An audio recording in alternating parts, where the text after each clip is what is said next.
ইবনু দাকিক রাহিমাহুল্লাহ লম্বা আলোচনা করেছেন যে ইসলামের শিআর যেগুলো আছে, ইসলামের ইবাদত যেগুলো আছে, ওয়াকাদ মানাআনা ইহতাম মা হুয়া শিআরুন ফিদ-দীন।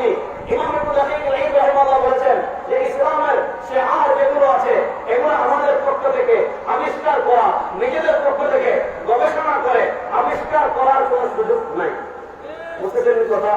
নিজেদের পক্ষ থেকে গবেষণা করে আবিষ্কার করার কোনো সুযোগ নাই। তাহলে যেমন ঈদ গাদির উনি উপমা দিয়েছেন ঈদ গাদির রাফিদি, যেমন রাফিদি আমরা চিনি ইসলামের ইতিহাসে একটা জঘন্য ফিরকা আছে রাফিদি, রাশিয়ানের রাফিদি ফিরকা। রাফিদি ফিরকার আকীদা কি? খুব সহজ করে বুঝেন। রাফিদি ফিরকার আকীদা হলো তাফদীল আলাইহিম আলা শাহাদাত, অর্থাৎ হযরত আবু বকর সিদ্দিক রাদিয়াল্লাহু তাআলা আনহু এবং উমর ইবনে খাত্তাব রাদিয়াল্লাহু তাআলা আনহু থেকেও হযরত আলী রাদিয়াল্লাহু তাআলা আনহু খেলাফতের বেশি হকদার। বলেন নাউযুবিল্লাহ। আচ্ছা, আপনারা আমার কথা বুঝতেছেন তো? তাদের এই আকীদা, তারা আলী রাদিয়াল্লাহু তাআলা আনহুকে হযরত আবু বকর সিদ্দিক এবং উমর ইবনে খাত্তাব রাদিয়াল্লাহু তাআলা থেকে খেলাফতের বেশি হকদার মনে করে।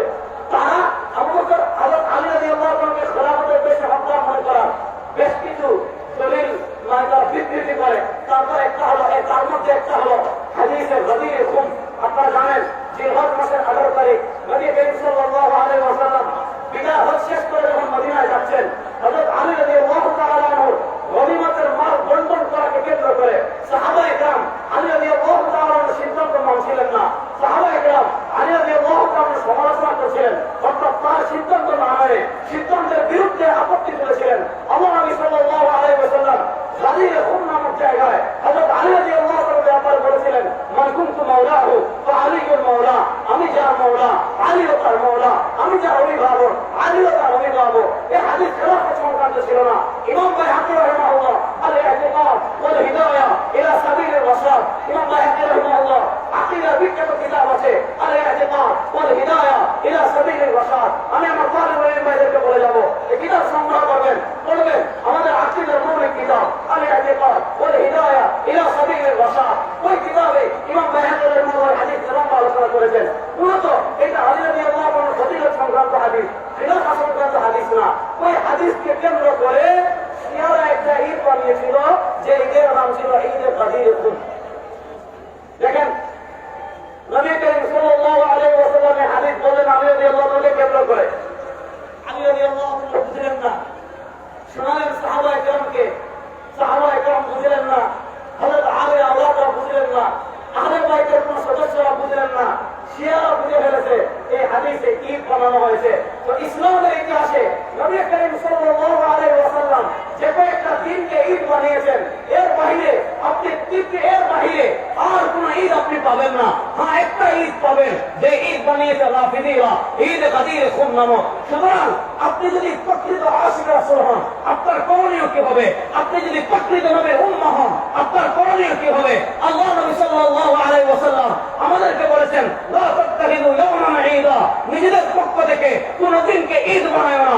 যেহেতু আল্লাহ নবী নিজেদের পক্ষ থেকে ঈদ বানাতে নিষেধ করেছেন, সুতরাং 12 রবিউল আউয়াল কখনো আমাদের ঈদ হতে পারে না। 12 রবিউল আউয়াল কখনো আমাদের ঈদ হতে পারে না। এটা ভালো করে বুঝেন। যদি আল্লাহ নবী সাল্লাল্লাহু আলাইহি ওয়াসাল্লাম কি বলেছেন হাদিসে, হযরত ইমাম তাবরানী রাহিমাহুল্লাহ ইন্তেকাল করেছেন 360 হিজরিতে।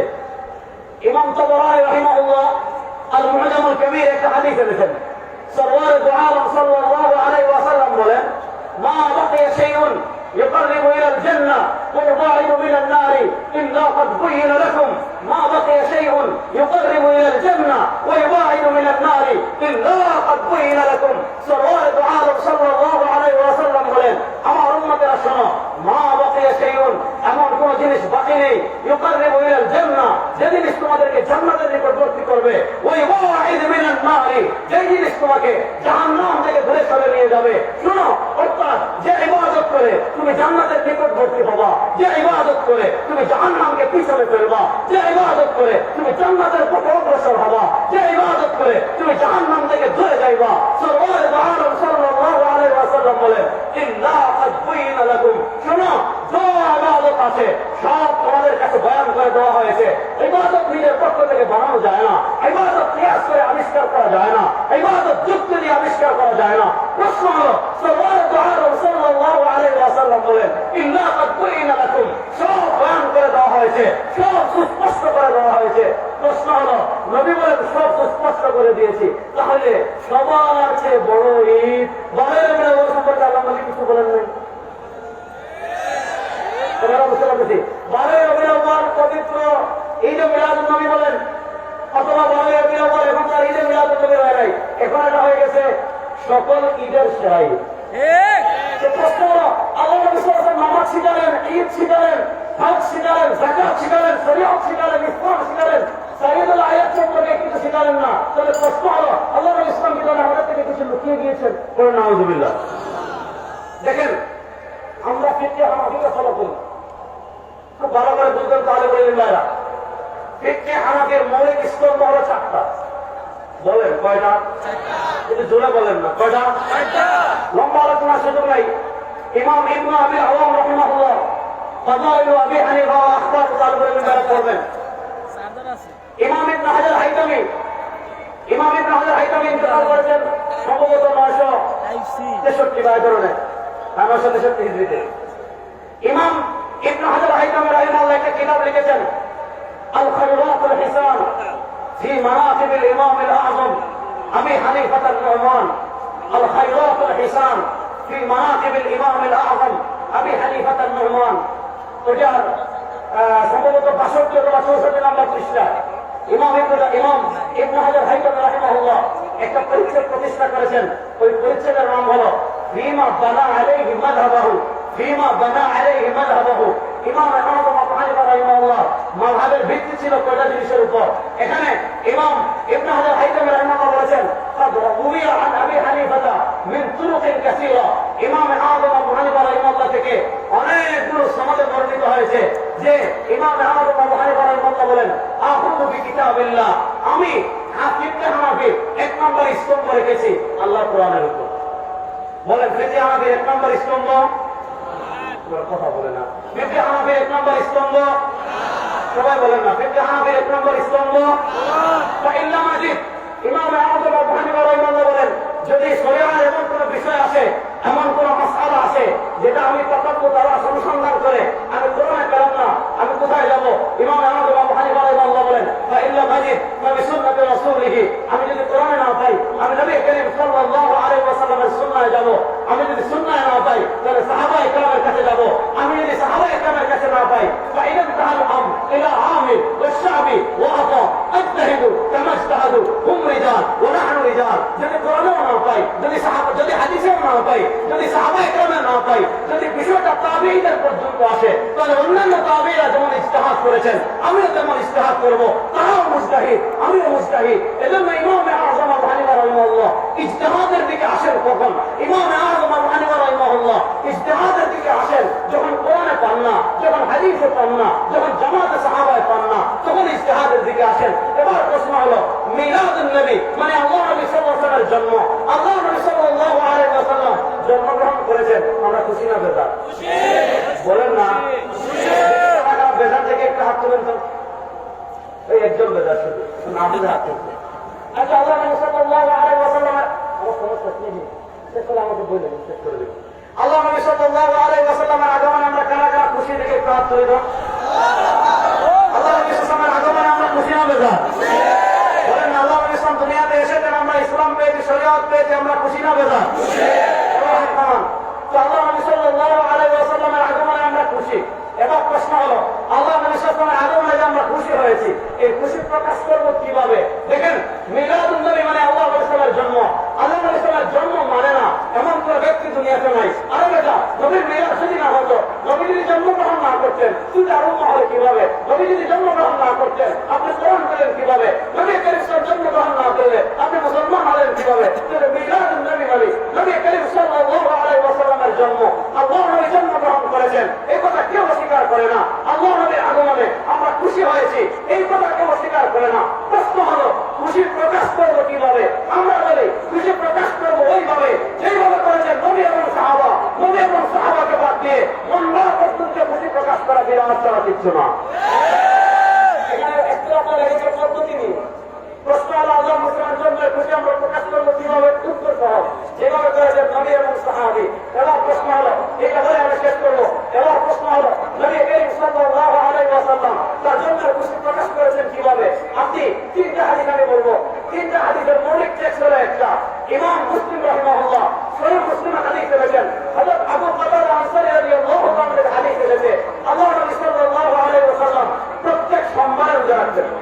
কি বলে? বলেন না, কি বলে? আবু কাতাদা আনসারী রাদিয়াল্লাহু তাআলা বলেন, সুইলা রাসূলুল্লাহ সাল্লাল্লাহু আলাইহি ওয়াসাল্লাম আন সিয়াম ইয়াউমিল ইসনাইন।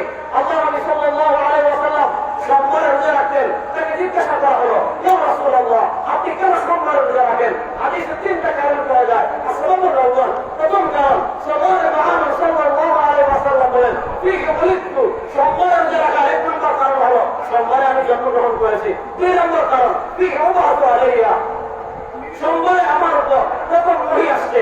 তিন নম্বর কারণ আস-শামাইলুল মুহাম্মাদিয়াতে ইমাম তিরমিজি রাহিমাহুল্লাহ হাদিস করেছেন, আল্লাহ নবী সাল্লাল্লাহু আলাইহি ওয়াসাল্লাম বলেন, সোমবার এবং বৃহস্পতিবার বান্দার আমল আল্লাহর কাছে পেশ করা হয়। ইন্নী উহিব্বু আন উরাদা আমালি ওয়া আনা সাইম। সাল্লাল্লাহু আলাইহি ওয়াসাল্লাম বলেন, আমি পছন্দ করি আমার আমল আল্লাহর কাছে এমন ভাবে উপস্থাপন করা হয় যে আমি রোজাদার। তাহলে আল্লাহ নবী সাল্লাল্লাহু আলাইহি ওয়াসাল্লাম তার জন্ম পালন করেছেন কিভাবে? আল্লাহ ইসলাম তার জন্ম মিলাদ পালন করেছেন কিভাবে? উত্তর সহ আমরা হাদিসে পেয়ে যাই, তিনি মিলাদ পালন করেছেন সোমবারে রোজা রাখার মাধ্যমে। তিনি মিলাদ পালন করেছেন কিভাবে? সোমবারে। দেখেন, একটা হলো জন্ম তারিখ, আরেকটা হলো জন্মবার। মনোযোগ, একটা হলো জন্ম তারিখ, গভীর মনোযোগ, মনোযোগ। একটা হলো জন্ম তারিখ, আরেকটা হলো জন্মবার। জন্ম তারিখ বছরে আসে একবার, জন্মবার সপ্তাহে আসে একবার। আল্লাহ ইসলামের জন্ম তারিখ নিয়ে মোটালক্য আছে। 8 তারিখ বলেন, 12 তারিখ বলেন, 9 তারিখ বলেন, 18 তারিখ বলেন, 14 তারিখ বলেন। তারিখ যদি 8 তারিখও বলেন, বছরে আসবে একবার। 9 তারিখ বললে বছরে আসবে একবার। 12 তারিখ বললে বছরে আসবে একবার। 18 তারিখ বললে বছরে আসবে একবার। যদি জন্ম তারিখ নির্ধারণ করেন, বছরে আসবে একবার। আর যদি জন্মবার নির্ধারণ করেন, সোমবার প্রত্যেক সপ্তাহে আসে একবার, মাসে আসে কমসে কম 4 বার, বছরে আসে 4 বার 48, কমসে কম 48 বার। এবার দেখেন, আল্লাহ নবী সাল্লাল্লাহু আলাইহি ওয়াসাল্লাম তার জন্ম উদযাপনের জন্য তারিখকে নির্ধারণ করেন নাই, তিনি তার জন্ম উদযাপনের জন্য নির্ধারণ করেছেন বারকে। আল্লাহ নবী সাল্লাল্লাহু আলাইহি ওয়াসাল্লাম তার জন্ম উদযাপনের জন্য 1 নম্বর নির্ধারণ করেছেন বারকে, আমি নির্ধারণ করলাম তারিখকে। আল্লাহ নবী রেখেছেন রোজা, আমি বানিয়েছি ঈদ। পুরো ভালো করে বুঝেন। অথচ আল্লাহ বলেছেন, না ইউতির রাসূল ফাকাদ আতা আল্লাহ, যে রাসূলের আনুগত্য করবে সে আল্লাহর আনুগত্য করবে। এজন্য যারা প্রকৃত আশিক রাসূল দাবি করবেন, আপনি যদি রাসূলুল্লাহ সাল্লাল্লাহু আলাইহি ওয়াসাল্লাম হাদিস সম্মত পন্থায়, শরিয়াহ সম্মত পন্থায় উদযাপন করতে চান, পথ আছে একটা, সেটা হলো প্রত্যেক সোমবারে রোজা রাখবেন। এজন্য আগামী সোমবারে সবাই রোজা রাখবেন ইনশাআল্লাহ। এছাড়া আর কোনো কিছু হাদিসে নাই, আর কোনো কিছু শরিয়াতে নাই। এখানে যে হাদিসগুলো আনা হয় এগুলো সব বিকৃতি। ওইদিকে আমি যাচ্ছি না। এজন্য শোনেন, রাসূলুল্লাহ সাল্লাল্লাহু আলাইহি ওয়াসাল্লামের জন্ম সংক্রান্ত একটা কথা বললাম, এবার দ্বিতীয় আরেকটা কথা বলে আমি আলোচনা শেষ করবো। আমি 3-4 মিনিট সময় আয়োজকদের থেকে চেয়ে দিচ্ছি, এটা বলে শেষ করবো। আপনারা জানেন বাংলাদেশ এখন একটা পরিবর্তনের মধ্য দিয়ে যাচ্ছে। পৃথিবীর ইতিহাস আপনি দেখেন, আপনি আমাদের পার্শ্ববর্তী ভারতের দিকে তাকান, ওখানে সংখ্যাগরিষ্ঠ হলো হিন্দু। যেহেতু সংখ্যাগরিষ্ঠ হলো হিন্দু, সেখানে হিন্দুদের ধর্মীয় বিরোধী কোনো আইন হয় না। হিন্দুদের তাদের যে সংখ্যাগরিষ্ঠ মানুষ, তাদের চেতনার বাইরে গিয়ে কোনো আইন হয় না। আপনি আমাদের আরেক পার্শ্ববর্তী রাষ্ট্র মিয়ানমারের দিকে তাকান, মিয়ানমারে হলো সংখ্যাগরিষ্ঠ হলো বৌদ্ধরা। বৌদ্ধরা সংখ্যাগরিষ্ঠ হওয়ার কারণে রাষ্ট্রীয় সুবিধা পায়। আপনি যদি ইসরায়েলের দিকে তাকান, ইসরায়েল হলো সংখ্যাগরিষ্ঠ হলো ইহুদিরা। ইহুদি ধর্মের বিরুদ্ধে কোনো আইন হয় না। আপনি ইউরোপ আমেরিকার দিকে তাকান, ইউরোপ আমেরিকায় আপনারা দেখেছেন সংখ্যাগরিষ্ঠ হলো কারা? সংখ্যাগরিষ্ঠ হলো খ্রিস্টানরা। সেখানে খ্রিস্ট ধর্মের বিরুদ্ধে কোনো আইন হয় না। আপনারা জানেন বাংলাদেশে বৈষম্য বিরোধী আন্দোলন হয়েছে। বৈষম্য বিরোধী আন্দোলন ছাত্ররা যেমন করেছে, মাদ্রাসার ছাত্ররা যেমন করেছে, ইসলাম সংগঠনগুলো যেমন করেছে, আমরা শুরু থেকে শেষ পর্যন্ত মাঠে ছিলাম। এবং আমরা চাই এই বাংলাদেশে যেমন স্কুল কলেজের ছাত্রের সাথে বৈষম্য মানা হয় নাই, আমরা পরিষ্কার ভাষা বলতে চাই এই দেশের সংখ্যাগরিষ্ঠ মুসলমানের সাথে কোনো বৈষম্য এই দেশে মানা হবে না ইনশাআল্লাহ। সংখ্যাগরিষ্ঠ মুসলমানের তাহজিব তামাদ্দুন পরিপন্থী, তাহজিব পরিপন্থী, আকীদা পরিপন্থী, ঈমান পরিপন্থী, ইসলাম পরিপন্থী, কোরআন পরিপন্থী, হাদিস পরিপন্থী কোন আইন, কোন নীতি, কোন শিক্ষা সিলেবাস এই দেশে আর চলতে দেওয়া হবে না ইনশাআল্লাহ। আপনারা জানেন ফ্যাসিস্ট আওয়ামী লীগ সরকার, এই পরাজিত পরাত্মক আওয়ামী লীগ সবচেয়ে মারাত্মক যে ক্ষতি আমাদের দেশে করে গিয়েছে। আমি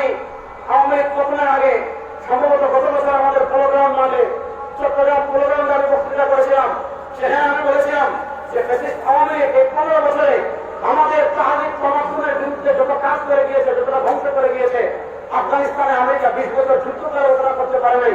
এর ভিতর সবচেয়ে বড় ধ্বংস তারা কি করেছে আপনারা জানেন? কামাল আতাতুর্ক তুরস্কে ক্ষমতায় ছিল মাত্র কয়েকদিন, 1934 থেকে 1938। ভালো করে বুঝবেন, 1934 থেকে 1938 এই 14 বছরের ক্ষমতায় কামাল আতাতুর্ক কি করেছিল জানেন? তুরস্কে শিক্ষা সিলেবাস থেকে ইসলামকে বাদ দিয়েছিল, কোরআনকে বাদ দিয়েছিল, হাদিসকে বাদ দিয়েছিল, ফিকহ বাদ দিয়েছিল, নবীকে বাদ দিয়েছিল, সাহাবাকে বাদ দিয়েছিল, ইসলামের মৌলিক শক্তিকে বাদ দিয়েছিল। একটা জেনারেশন গ্যাপ তৈরি করেছিল। এই শিক্ষা সিলেবাসের পরে যারা বড় হয়েছিল তাদের ভিতরে ইসলামও নাই, কোরআনও নাই, হাদিসও নাই। সুতরাং ফ্যাসিস্ট আওয়ামী আধিপত্যবাদী ভারতের রড টাকাকে দেশের তাহজিব তমদ্দুন কোরআন সুন্নাহ হাদিস বিরোধী যে শিক্ষা সিলেবাস 2021 প্রণয়ন করেছে, এই দেশের পরাজিত ফ্যাসিস্টদের সেই শিক্ষা সিলেবাস আমরা দেখতে চাই না। ফ্যাসিস্ট আওয়ামী লীগের শিক্ষা সিলেবাস এই দেশে বাতিল করতে হবে। তারা নানা শব্দ দিয়ে, নানা শব্দের মার পেছে, আমাদের সমাজে তারা LGBTQ, তারা সমকামিতাকে, তারা আপনার সমকামিতাকে, চিত্রিত যৌনাচারকে আমাদের দেশে স্টাবলিশ করতে যাচ্ছে। আমরা এই পরাজিত বাংলাদেশ আর নাই, ফ্যাসিস্ট বাংলাদেশ আর নাই। এখন স্বাধীন বাংলাদেশ, ছাত্র জনতা ইমানদারদের রক্তে অর্জিত স্বাধীন বাংলাদেশ।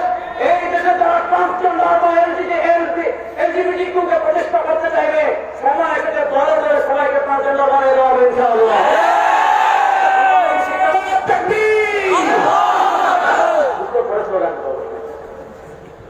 আমরা শোনেন ওই দিন শিক্ষা সিলেবাসকে আমরা শিক্ষামন্ত্রীর সাথে দেখা করেছি। আমরা 500 পৃষ্ঠার গবেষণাপত্র দিয়ে এসেছি যে ফ্যাসিস্ট আওয়ামী লীগ 2011 সালে শিক্ষা সিলেবাসে পরিবর্তন করেছে, বিকৃতি করেছে। কি লিখেছে জানেন? আমাদের বাংলাদেশ নাকি এক সময় ভারতের অঙ্গরাজ্য ছিল। এগুলো আমাদের বক্তব্যই আছে।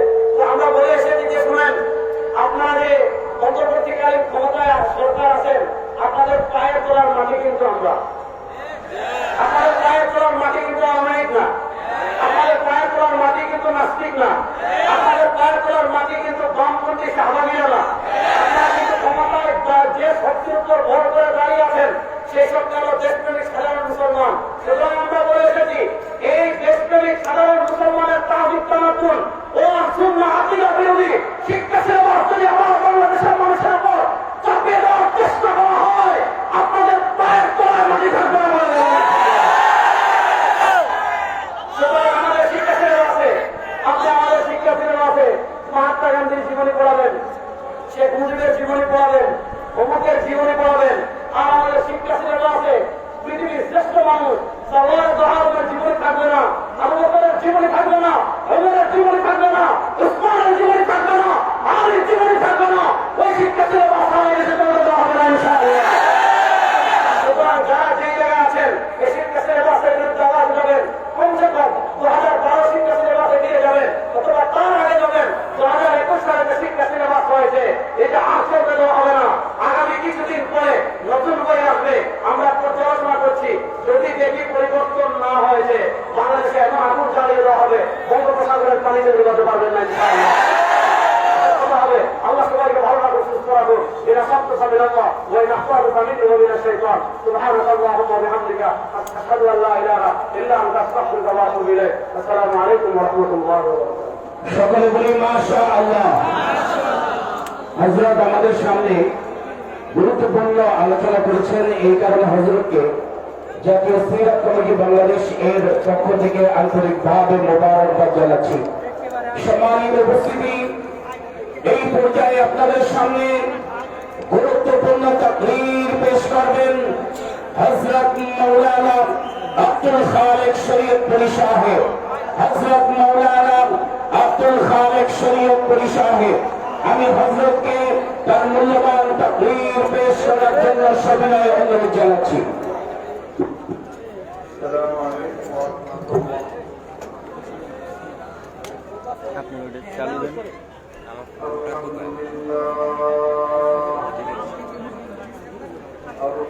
আলহামদুলিল্লাহ রাব্বিল আলামিন والصلاة والسلام على أشرف الأنبياء والمرسلين محمد وعلى آله وأصحابه أجمعين أما بعد فأعوذ بالله من الشيطان الرجيم بسم الله الرحمن الرحيم لقد كان لكم في رسول الله أسوة حسنة بارك الله لنا ولكم في القرآن العظيم ونفعنا